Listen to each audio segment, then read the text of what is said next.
Hey, what is going on, party people? Carter here. Have another video for you. This is probably one of my most asked questions. It's definitely up there in the top 5, top 10, something like that, and that is sticky locks. How to fix them. Do I need to work through them? Do I send the knife back? So on and so forth. Now I'm going to do my best to kind of explain sticky locks, what causes them, how to prevent them, but to be honest, I'm not a knife maker, I'm not an engineer. So I'm sure there's a few things that maybe I'll get wrong, a little off, or not know, but I'm going to try my best at it. So when you're dealing with sticky locks, primarily it's in reference to titanium frame locks or titanium liner locks. Now that doesn't exclusively mean that that's all you're talking about. It is possible to have a steel liner lock, frame lock, etc. that sticks as well.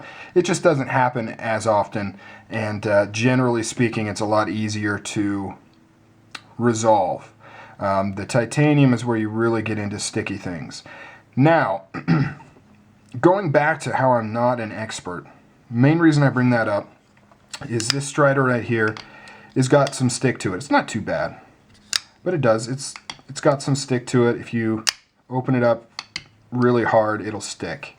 This Grayman Sawtooth has zero stick to it at all, like at all, and I don't know why. I have some theories. I believe it's because it's actually coated with the finish right there, but I'm not 100% sure why this doesn't stick. I would kind of expect it to stick, but it doesn't.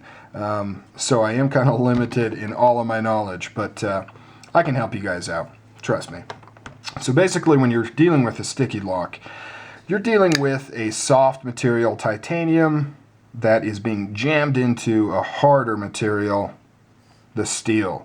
The titanium is going to gall and it's going to stick as it interfaces with the steel. And it seems to me that knives that are rough finished run through stickiness far more often and far more intensely.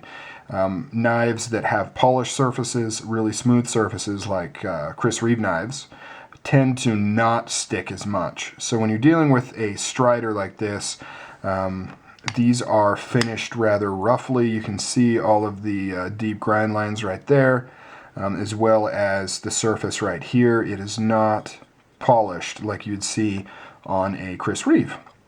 So basically what that means is you have to polish it yourself, and you do that by opening and closing and opening and closing. They call that strider thumb. When you get a new strider and you just spend a couple of days constantly going like this until your thumb is just throbbing and chewed up and bleeding and things like that. Now, there are a few things you can do to help that process along, as well as things you can do to instantly fix a knife. So if you get a knife that is sticky, first thing you want to check is that your surfaces are clear of oil. And one of the main reasons I decided to do this video is I would explain this to people, but a lot of them don't fully understand what I'm talking about or what parts in the knife I'm referencing. So this gives me a chance to specifically point out what I'm talking about. So when I say clean your surfaces, make sure they're clear of oil and grease, I am talking about right here on the bottom of the tang, and then also inside this lock bar right here. And you really want to make sure that's nice and clean. Take some alcohol, some rubbing alcohol, clean it out. You can take the knife apart, which will give you really easy access, because basically when it's apart, this lock bar is going to be sticking in, and you can really get that surface and clean it, and you can really get in here and clean it.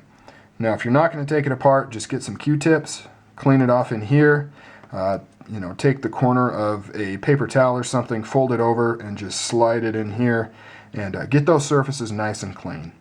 That'll probably, 80% of sticky locks are fixed that way, because what happens is that extra grease and oil lubricates it so that that lock bar can really just slide in there. Because when you open a knife, there's a little tiny bit of microscopic compression going on. When this blade goes back, this stop pin might move, and we're talking itty bitty amounts. Stop pin might move, maybe where the tang interfaces with it might move a little. which is why when you flick it open really hard, it's even more pronounced. So this is actually, so in this resting position, and we're going to amplify this a lot, so keep that in mind. But in this resting position, we have, you know, the knife is where it is. But when you open it for a brief second, this blade is actually farther back by microscopic, you know, just a small amount. And that allows this lock bar to slide in more. And then when this comes forward again to rest, you've really got just a tight, tight fit between this titanium and the steel, and that's going to cause it to kind of stick. So any sort of oil or grease on here is just going to facilitate that more, and it's going to let this lock bar really just jam in there during that brief second when there's a little bit extra space.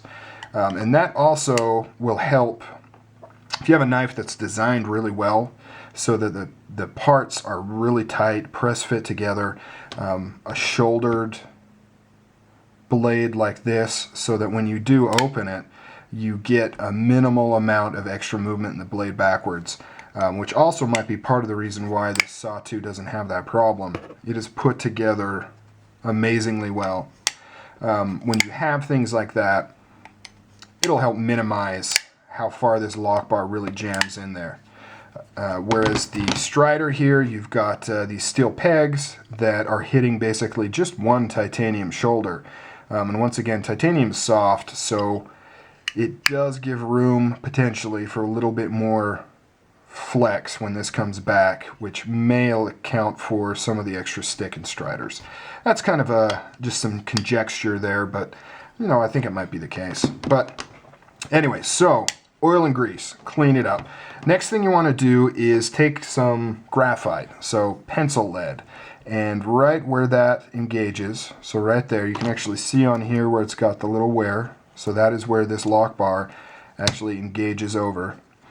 You would want to put a little bit of graphite right there. And that'll basically act as a lubricant, but not the same way that oil or grease would, if that makes sense. It's kind of a weird thing using graphite. You wouldn't think of it as a lubricant, but it is. And it will not duplicate the problem I was talking about earlier by allowing the lock bar to jam in there further, but it does let it not gall and stick to that lock face as much. Now you can use permanent marker too in there, but what I've found is permanent marker works really well for a minute, but the second it kind of wears through, it just stops working. The graphite works really well for a little while, but as soon as it wears through, it still kind of works. Not as good as it did at first, but it still kind of works. So I really think the graphite is more of a long-term solution. It doesn't quite work as well as the magic marker right out the gate, but it kind of just, it doesn't go away as quick either. So yeah, and then you just do that, and you kind of just keep up that regimen until it evens out. And you know, depending on how well things are fitting and jiving together, maybe longer or less, but eventually you'll get that really easy non-stick opening. So, moral of the story, always check and make sure your surfaces are clean. That's the primary culprit of sticky locks. And I mean clean, with rubbing alcohol, make sure there's no oil or grease on there. Throw some graphite on there, and that'll ease a lot of your troubles. All right, I hope this maybe helped some of you guys out. Maybe not, but hopefully it did. I am out of here. I'll talk to you guys later.